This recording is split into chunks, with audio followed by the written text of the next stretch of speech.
မလေးရှားတိုက်ဆိုင်ကိုအကောင့်ထဲကနေပြီးတော့မြန်မာပြည်က KB အကောင့်ထဲကိုငွေဘယ်လိုလွှဲရမလဲပေါ့နော်ဒါလေးကိုကျွန်တော်ဒီနေ့မိတ်ဆွေတွေမျှပေးသွားမယ်ပေါ့နော်တိုက်ဆိုင်ကိုနဲ့ပတ်သက်ပြီးတော့ကျွန်တော်ဗီဒီယိုနှစ်ပုတ်တင်မိထားတယ်ပေါ့နော်ဗီဇာကတ်တောင်းနည်းတွေကတ်ဗီဇာကတ် activate လုပ်နည်းတွေတော့ကျွန်တော်တင်မိထားတယ်ပေါ့နော်ဒီနေ့ video မှာဆိုရင်တော့ဒီတိုက်ဆိုင်ကိုရောလက်ထက်မှာရှိတဲ့ပတ်သက်တွေကနေပြီးတော့မြန်မာပြည် KB အကောင့်ထဲကိုရောက်အောင်လို့ငွေဘယ်လိုလွှဲရမလဲဆိုတာကျွန်တော်ပြပေးမယ်ပေါ့နော်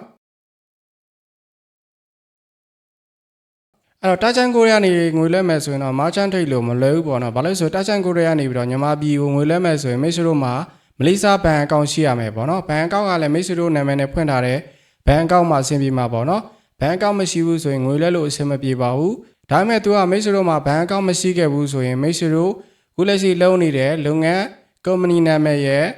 သူရဲ့ company လိပ်စာရဲ့ထည့်ပေးရတယ်ပေါ့နော်။ထည့်ပြီးလို့သူတို့ဘက်ကအတည်ပြုပြီးဆိုရင်တော့မိတ်ဆွေတို့လွှဲလို့ရမှာဖြစ်ပါတယ်။သူတို့ဘက်ကအတူမပြေဘူးဆိုရင်မိတ်ဆွေတို့မှာဘဏ်အကောင့်လည်းမရှိဘူးဆိုရင်တော့ငွေလွှဲလို့မရဘူးပေါ့နော်။ Okay အဲ့တော့မိတ်ဆွေတို့မှာဘဏ်အကောင့်ရှိတယ်ပေါ့နော်။ဒါပေမဲ့ permit ကတော့မရှိတော့ဘူးဆိုရင်သူက9000အထိပဲလွှဲလို့ရမယ်။မြန်မာနိုင်ငံတစ်နိုင်ငံနဲ့ပဲလွှဲလို့ရမယ်ပေါ့နော်။မိတ်ဆွေတို့မှာဘဏ်အကောင့်လည်းရှိတယ် permit လည်းရှိတယ်ဆိုရင်တော့သူကတစ်လကိုအများဆုံး3000အထိလွှဲလို့ရတယ်ပေါ့နော်။ဒါပေမဲ့မိတ်ဆွေတို့မှာဘဏ်အကောင့်မရှိပြီးတော့ permit ကတက်တန်းမရှိတော့ဘူးဆိုရင်တော့ကျွန်တော်တစ်လကိုအများဆုံး9000အထိပဲလွှဲလို့ရမှာဖြစ်ပါတယ်။ဒါက9000မှာမြန်မာနိုင်ငံတစ်နိုင်ငံနဲ့ပဲလွှဲလို့ရမှာပေါ့နော်မိတ်ဆွေတို့မှာပါမစ်လည်းရှိတယ်ဘဏ်ကောင်းလည်းရှိတယ်ဆိုရင်သူကနိုင်ငံ90ကျော်လာမသိဘူးလွှဲလို့ရတယ်ပေါ့နော်โอเคအဲ့တော့ဘယ်လိုလွှဲရမလဲဆိုတာကျွန်တော်တစ်ချက်ပြောပြပေးမယ်ပေါ့နော်ငွေလဲဖို့ဆိုရင်ပထမဦးစွာမိတ်ဆွေတာချန်ကို software နဲ့ဝင်လိုက်ပေါ့နော်ဝင်လိုက်တဲ့အခါမှာအောင်းသားလေးမှာဒေါ်လာဆိုင်းလေးနဲ့ပေါ့နော် REMITTANC remittance ဆိုတာလေးရှိတယ်ပေါ့နော်အဲ့ဒါလေးကိုတစ်ချက်နှိပ်လိုက်ပေါ့နော်နှိပ်လိုက်တဲ့အခါမှာဆိုရင်တော့ကျွန်တော်တို့ဒီကုလက်စီငွေဈေးနဲ့100ဆိုပြီးတော့ပြလိုက်မယ်ပေါ့နော်ကိုကတော့နိုင်ငံကိုမြန်မာနိုင်ငံရွေးလိုက်ပေါ့နော်ရွေးပြီးသားပြီဆိုရင်ငွေဈေးတွေပါရပြပေးမယ်ပေါ့နော်ပြပေးပြီဆိုတော့ကိုလွှဲမဲ့ပမာဏကိုတစ်ချက်ရိုက်ကြည့်လိုက်ပေါ့နော်အစမ်းရိုက်ကြည့်လိုက်ပါရိုက်လိုက်တဲ့ခါမှာဆိုရင်တော့မိတ်ဆွေတို့ကအစစချင်းဆိုရင်တော့သူကဘဏ်အကောင့်တောင်းလိုက်မယ်ပေါ့နော်ဘဏ်အကောင့်မရှိဘူးဆိုရင်မိတ်ဆွေတို့ company လိပ်စာနဲ့company နာမည်တောင်းလိုက်မယ်ပေါ့နော်ဒီနှစ်ခုကိုမိတ်ဆွေတို့ထည့်ပေးလိုက်ပါထည့်ပေးပြီးသွားပြီဆိုရင်တော့သူကကျွန်တော် e-wallet ကိုရွေးခိုင်းမယ်ပေါ့နော်e-wallet ကိုထည့်ပေးလိုက်ပါပြီးသွားပြီဆိုရင်တော့ကျွန်တော်ကိုလွှဲမဲ့ဒီ KB အကောင့်ထည့်ပေးရမှာပေါ့နော်ကျွန်တော်ထည့်ပေးသားဖြစ်တဲ့ဒီမှာတန်းပြီးတော့လွှဲလိုက်ရုံပဲအဲ့တော့ KB ထည့်လိုက်မယ်ဆိုရင်တော့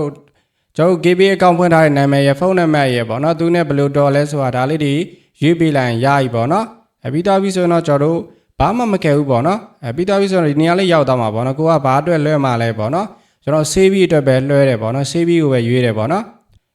ဒီမှာကိုလွှဲမဲ့ချက်လက်ဒီငွေပမာဏမှန်ပြီဆိုရင်ဟိုအောက်ကလေးမှာစီတယ်4000ခွက်ကလေးကိုတစ်ချက်နှိပ်ပြီးတော့ confirm နှိပ်ပေးလိုက်ပေါ့နော် confirm နှိပ်ပြီးတော့နောက်တစ်ခုအနေနဲ့ကျွန်တော် pay ဆိုတာတစ်ချက်နှိပ်ပေးလိုက်ပေါ့နော် pay နှိပ်ပြီးသွားပြီဆိုတော့ကျွန်တော်တို့ဒီ touch and go password တောင်းမယ်ပေါ့နော်password တောင်းပြီးသွားပြီဆိုရင်သူကမျက်နှာကို scan ဖတ်ခိုင်းတယ်ပေါ့နော်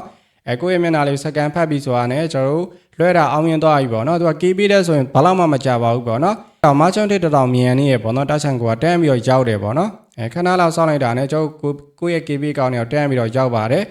သူကအားနေချက်အနေနဲ့ကျွန်တော် KB အကောင့်တစ်ခုတည်းပဲလွှဲလို့ရတယ်ပေါ့နော် merchant trade လိုမျိုးဘန်တွေရော AYB တွေဘာညာတွေအများကြီးလွှဲလို့မရဘူးပေါ့နော်သူက KB only ပဲလွှဲလို့ရပါတယ်အဲ့တော့လွှဲနည်းရတာမခဲဘူးပေါ့နော်အခက်တာမိတ်ဆွေတို့ဒီအများစုကဘန်အကောင့်မရှိတာများပါတယ်ဘန်အကောင့်မရှိရင်တော့ကျွန်တော်လွှဲလို့မရဘူးပေါ့နော်